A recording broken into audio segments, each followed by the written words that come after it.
தயவு செய்து ஒன்றை தெரிந்து கொள்ள வேண்டும். ஆட்சியும் அதிகாரமும் இன்று வரும், நாளை போகலாம். ஆனால் ஆண்டாண்டு காலமாக அண்ணன் தம்பிகளாக மாமன் மச்சான்களாக வாழ்ந்து கொண்டிருக்கின்ற ஒரு சமூகத்தை வெட்டி பிளந்து அதில் அதிகார ரத்தம் குடிக்க வேண்டும் என்று எந்த அரசியல் கட்சி நினைத்தாலும் ஒரு நாளும் இந்திய நாட்டு மக்கள் அதை அனுமதிக்க மாட்டார்கள். ஏன்னா நம்முடைய மரபணுக்களிலேயே மத ஒற்றுமை இருக்கிறது. நான் ஒன்றை சொல்றேன். நீங்க ஸ்ரீரங்கத்துல பெருமாள் இருக்கிறார். பெருமாளுக்கு என்ன செய்யறாங்கன்னா, அவர் வழக்கமாக பஞ்ச கஷ்டம் கட்டி அவரை தூங்க வைப்பார்.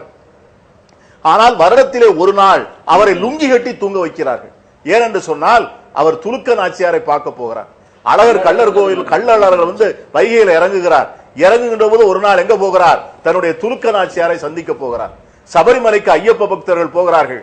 மலைக்கு போவதற்கு முன்னால் அங்கு இருக்கின்ற பள்ளிவாசலிலே பேட்டை துள்ளல் நடத்தி முடித்து விட்டு செல்லுகிறார்கள். அயோத்தியிலே வாழ்கிற அந்த இஸ்லாமிய குடும்பங்களுடைய வாழ்வாதாரங்கள் தெரியுமா? நண்பர் சேகரை கேட்கிறேன், உங்களுக்கு ஆகம விதிகள் தெரியுமா?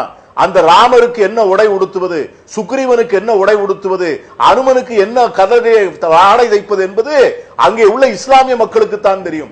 அவர்கள்தான் 65 கோவில்களிலே இருக்கின்ற அந்த சிறு தெய்வங்களுக்கு உடைகளையும் ஆபரணங்களையும் செய்து கொடுத்து தங்கள் பிழைப்பை நடத்துகிறார்கள். மலர் தோட்டங்கள் வைத்து 65 கோவில்களுக்கும் மலர்களை கொடுப்பது அந்த இஸ்லாமிய குடும்பங்கள்.